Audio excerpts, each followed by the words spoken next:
ಭಾರತದ ಭೂಪಟ ಮ್ಯಾಪ್ ತರ ಕಾಣುವ ಡ್ಯಾಮ್ ಅನ್ನು ನೋಡಲು ಸಂತೆಗುಡ್ಡ ಶಾಲಾ ಮಕ್ಕಳು ಶಿಕ್ಷಕರು ಹೊಂಟಿದ್ರು. ನನ್ನನ್ನು ಕರೆದಿದ್ರು. ನಾನು ಅವರ ಜೊತೆಯಲ್ಲಿ ನೋಡೋಣ ಅಂತ ಹೊರಟೆ. ಬಂದಂತ ಮಕ್ಕಳನ್ನು ಬಸ್ ಹತ್ತಿಸ್ಬಿಟ್ಟು ಲೀಸ್ಟ್ ತಗೊಂತಾ ಇದ್ರು ನಮ್ಮ ನಾಗರಾಜ್ ಸರ್ ಅವರು. ಸರಿ ಅಂತೇಳಿ ನಾನು ಕ್ಯಾಮ್ರಾ ಇಟ್ಕೊಂಡು ಹೋದ್ರೆ ನಮ್ಮ ಸಂತೆಗುಡ್ಡ ಶಾಲಾ ಮಕ್ಕಳೆಲ್ಲ ನನಗೆ ಆಯ್ ಹೇಳ್ತಾ ಇದ್ರು. ಅವ್ರಿಗೆ ಆಯ್ ಹೇಳಿ ಸರಿ ಹೋಗೋಣ ಅಂತೇಳಿ ಸೀದಾ ಬಂದಿದ್ದು ನಾವು ಹಿರಿಯೂರು ಹತ್ರ ಇರುವಂತ ವಾಣಿ ವಿಲಾಸ ಡ್ಯಾಮ್ ನೋಡಿ ಹತ್ರ ಇಳಿದ್ಬಿಟ್ಟು ಎಲ್ಲ ಮಕ್ಕಳನ್ನು ಸಾಲಾಗಿ ಕರ್ಕೊಂಡು ಹೋಗಿದ್ದು ಸೀದಾ ನಾವು ಶ್ರೀ ಕಣಿವೆ ಮಾರಮ್ಮ ದೇವಸ್ಥಾನ ನೋಡಲು, ಆ ಒಂದು ತಾಯಿಯ ದರ್ಶನ ಮಾಡಲು. ಈ ಒಂದು ತಾಯಿಯ ದರ್ಶನ ಮಾಡಲು ಹೋದಾಗ ತುಂಬಾನೇ ಜನ ಇದ್ರು. ನಾನು ಕ್ಯಾಮ್ರಾ ಇಟ್ಕೊಂಡು ಹೋಗಿ ಹೇಗಾದ್ರೂ ಮಾಡಿ ನಮ್ಮ ಒಂದು ವ್ಯೂವರ್ಸ್ಗೆ ಈ ಒಂದು ತಾಯಿಯ ದರ್ಶನ ಮಾಡಿಸೋಣ ಅಂತೇಳಿ ಮುಂದ್ಗಡೆ ಬಂದ. ತಾಯಿಯ ದರ್ಶನ ಮುಗಿಸ್ಕೊಂಡು ಹೊರಗಡೆ ಬಂದು ನಮ್ಮ ಸ್ಕೂಲ್ ಮಕ್ಕಳು ಹಾಗೆ ಶಿಕ್ಷಕರು ಎಲ್ಲರೂ ಸೇರ್ಬಿಟ್ಟು ಫೋಟೋಗಳು ಇಳಿದ್ಬಿಟ್ಟು ಮತ್ತೆ ನಾವು ಸೀದಾ ಹೋಗಿದ್ದು ವಾಣಿ ವಿಲಾಸ ಡ್ಯಾಮ್ ನೋಡಿ. ನಮ್ಮೂರಿನ ಮಕ್ಕಳು ಅಂದ್ರೆ ನಮ್ಮನೆ ಮಕ್ಕಳು ಅಂತ ಹೇಳ್ಬಿಟ್ಟು ತುಂಬಾನೇ ಜಾಗೃತಿಯಿಂದ ಅವ್ರನ್ನ ಡ್ಯಾಮ್ ಹತ್ರ ಕರ್ಕೊಂಡು ಹೋಗ್ಬಿಟ್ಟು ಎಲ್ಲ ಡ್ಯಾಮ್ ನ ತೋರಿಸುತ್ತಾ ಕೆಳಗಡೆ ಬಂದು ಒಂದು ಸುಂದರವಾದ ಅಂತ ಹೇಳ್ಬಿಟ್ಟು ಎಲ್ಲ ಮಕ್ಕಳಿಗೆ ಡ್ಯಾಮ್ ತೋರಿಸುತ್ತಾ ಹಾಗೆ ನೋಡ್ತಾ ಇರ್ಬೋದು ಸ್ನೇಹಿತರೆ. ಈ ಒಂದು ಡ್ಯಾಮ್ ಬಂದ್ಬಿಟ್ಟು ನಮ್ಮ ಭಾರತದ ಭೂಪಟ ಮ್ಯಾಪ್ ತರ ಕಾಣುತ್ತೆ. ನೋಡ್ತಾ ಇರ್ಬೋದು ಇಲ್ಲಿ ಡ್ರೋನ್ ಇಂದ ಹಾರಿಸಿದ್ರೆ ಆ ತರ ಕಾಣುತ್ತೆ.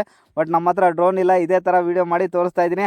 ಹಾಗೆ ಎಲ್ಲ ಮಕ್ಕಳು ಆ ಒಂದು ಡ್ಯಾಮ್ ನ ವೀಕ್ಷಣೆ ಮಾಡ್ಕೊಂಡು ಮತ್ತೆ ನಾವು ಕೆಳಗಡೆ ಬಂದ್ವಿ ಸೀದಾ ಆ ಒಂದು ಕಣಿವೆ ಮಾರಮ್ಮನ ದೇವಸ್ಥಾನ ಹತ್ರ. ಸೊ ನಾನಂತೂ ತುಂಬಾ ಸರಿ ಅನ್ಕೊಂಡಿದ್ದೆ ಈ ಒಂದು ಡ್ಯಾಮ್ ನ ನೋಡ್ಬೇಕು ಅಂತ. ಅದು ನಮ್ಮ ಒಂದು ಶಾಲಾ ಮಕ್ಕಳಿಂದ ನನಗೆ ಕೂಡಿ ಬಂತು ಅಂತ ಹೇಳ್ಬೋದು. ಹಾಗೆ ನಮ್ಮ ಒಂದು ಶಾಲಾ ಮಕ್ಕಳು ತುಂಬಾನೇ ಖುಷಿಯಿಂದ ಎಂಜಾಯ್ ಮಾಡುತ್ತಾ ಕೆಳಗಡೆ ಇಳಿದು ಬಂದು ಆ ಒಂದು ಕಣಿವೆ ಮಾರಮ್ಮನ ದೇವಸ್ಥಾನದ ಹತ್ರ ಎಲ್ಲರೂ ಸೇರ್ಬಿಟ್ಟು ಊಟ ಮಾಡ್ಕೊಂಡು ಈಗ ದುರ್ಗದ ಕೋಟೆ ನೋಡೋಣ ಅಂತೇಳಿ ಎಲ್ಲ ಮಕ್ಕಳನ್ನು ಲೀಸ್ಟ್ ತಗೊಂಡು ಮತ್ತೆ ಬಸ್ ಹತ್ಕೊಂಡು ಸೀದಾ ಬಂದೇ ಬಿಟ್ವಿ ನಮ್ಮ ಒಂದು ಚಿತ್ರದುರ್ಗದ ಕಲ್ಲಿನ ಕೋಟೆ ನೋಡ್ಲಿಕ್ಕೆ. ಈ ಒಂದು ವಿಡಿಯೋ ನೆಕ್ಸ್ಟ್ ವಿಡಿಯೋನಲ್ಲಿ ಬರುತ್ತೆ. ಈ ಒಂದು ವಿಡಿಯೋಗೆ ಲೈಕ್ ಮಾಡಿ, ಶೇರ್